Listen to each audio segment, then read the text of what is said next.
আসসালামুআলাইকুম, hi there. আপনাদের জন্য খুবই উপকারী একটা সবজি নিয়ে আজকে হাজির হয়েছি। আজ আপনাদেরকে নারকেলের দুধ দিয়ে উচ্ছে ভাজি করে দেখাবো। চলুন দেখে নিই। এখানে আমি 300 গ্রাম উচ্ছে নিয়েছি। এবার এটাকে আপনাদেরকে কেটে দেখাচ্ছি। দেখুন উচ্ছেগুলো কত সুন্দর লাগছে, তাই না? এগুলো খেতেও অনেক দারুণ এবং এগুলো কিন্তু অনেক উপকারীও। এভাবে পাতলা পাতলা করে আপনাদেরকে স্লাইস করে কেটে নিতে হবে। তারপর এর মধ্যে থাকা আটি বা বিচিটা এভাবে বেছে ফেলে দিতে হবে। স্লাইসের পুরুত্ব ঠিক এতটাই রাখতে হবে। সো এভাবে আমি সবগুলো কেটে নেব। আপনারা কি জানেন এতে কিন্তু অনেক পুষ্টিকর উপাদান রয়েছে, যেমন এতে আছে লৌহ, ভিটামিন এ, সি এবং আঁশ। এতে থাকা অ্যান্টিঅক্সিডেন্ট ভিটামিন এ আর সি কিন্তু বার্ধক্য বিলম্বিত করে। তাই যারা এভারগ্রিন থাকতে চান তারা মাঝে মধ্যে উচ্ছে অথবা করলা অবশ্যই খাবেন। করলা এবং উচ্ছে কিন্তু একই গাছের ফল, একটা ছোট হয় আর একটা বড় হয়। এভাবে আমি সবগুলো স্লাইস করে কেটে নিয়েছি। এবার আমি 2 টেবিল চামচ সয়াবিন তেল একটা কড়াইতে দিয়ে দিলাম। এবার এতে অ্যাড করলাম হাফ কাপ পেঁয়াজ কুচি, 5টা কাঁচামরিচ মাঝখান থেকে ফালি করে অ্যাড করে নিয়েছি। এখন এটাকে একটু নরম করে ভেজে নিতে হবে। আমি এখন কিন্তু এটাকে হাই ফ্লেমেই রান্না করছি। এবার এতে অ্যাড করে দেব স্বাদমতো লবণ। করলা কিন্তু স্বাস্থ্যের জন্য অনেক বেশি উপকারী। এটা কিন্তু ক্যান্সার রোগ প্রতিরোধ করে এবং ডায়াবেটিস রোগীদের জন্য তো এটা একদম মহা ঔষধের মতন কাজ করে।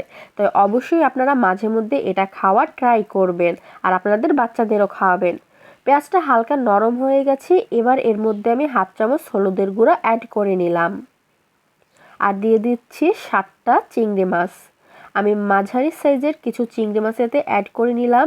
এবার এটাকে ভালো করে কষিয়ে নিতে হবে। আমি 1 মিনিটের মতন মশলার সাথে চিংড়ি মাছটা একটু সতে করে নিব মিডিয়াম ফ্লেমে। শীত তো অলরেডি চলে এসেছে আর শীতে ঠান্ডা লাগবে না এমনটা তো হতেই পারে না। সো এর জন্য আমার একটু কথা বলতে প্রবলেম হচ্ছে, আপনারা প্লিজ ক্ষমা সুন্দর দৃষ্টিতে দেখবেন। আমি আরও 2 টেবিল চামচ সয়াবিন তেলেতে অ্যাড করলাম। চিংড়ি মাছটা খুব সুন্দর করে সতে করে নিয়েছি। এবার এতে দিয়ে দিব সামান্য পানি, যাতে মশলাটা আরও ভালো করে কষিয়ে নিতে পারি। জাস্ট আমি 1 থেকে 2 টেবিল চামচের মতন পানি এতে অ্যাড করব। আর আপনারা কিন্তু আমার রেসিপিটা সম্পূর্ণ ফলো করবেন, তাহলে আপনারা কিন্তু খুব ভালোভাবে করলাটা তিতা ছাড়াই রান্না করতে পারবেন। সো এটাকে আমি খুব সুন্দর করে পানি দেওয়ার পর কষিয়ে নিয়েছি। এখন আঁচটা বাড়িয়ে দিলাম। এবার এতে অ্যাড করব নারকেলের দুধ। এখানে আমি হাফ কাপ নারকেলের দুধ নিয়েছি, এটা দিয়ে দিচ্ছি। এবার কিন্তু আমি হাই ফ্লেমে রান্না করব আর নারকেলের দুধ ভালোভাবে ফুটে ওঠার পর এতে উচ্ছে অ্যাড করে নিব।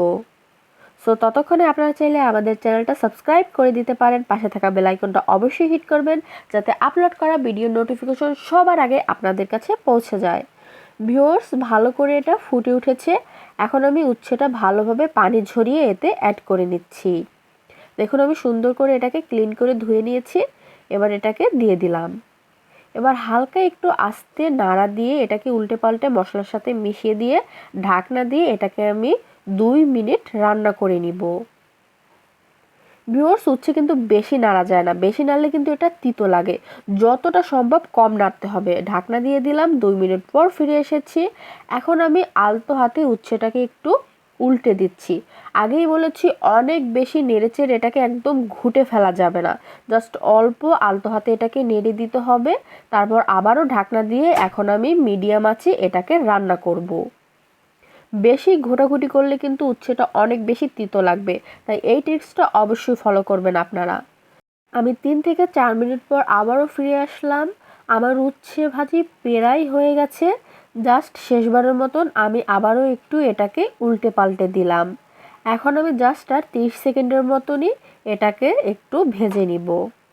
ভিউয়ার্স, আমার উচ্ছে ভাজি রেডি। দেখুন এটা একদম পারফেক্টভাবে সিদ্ধ হয়ে গেছে, ইজিলি কিন্তু কেটে যাচ্ছে।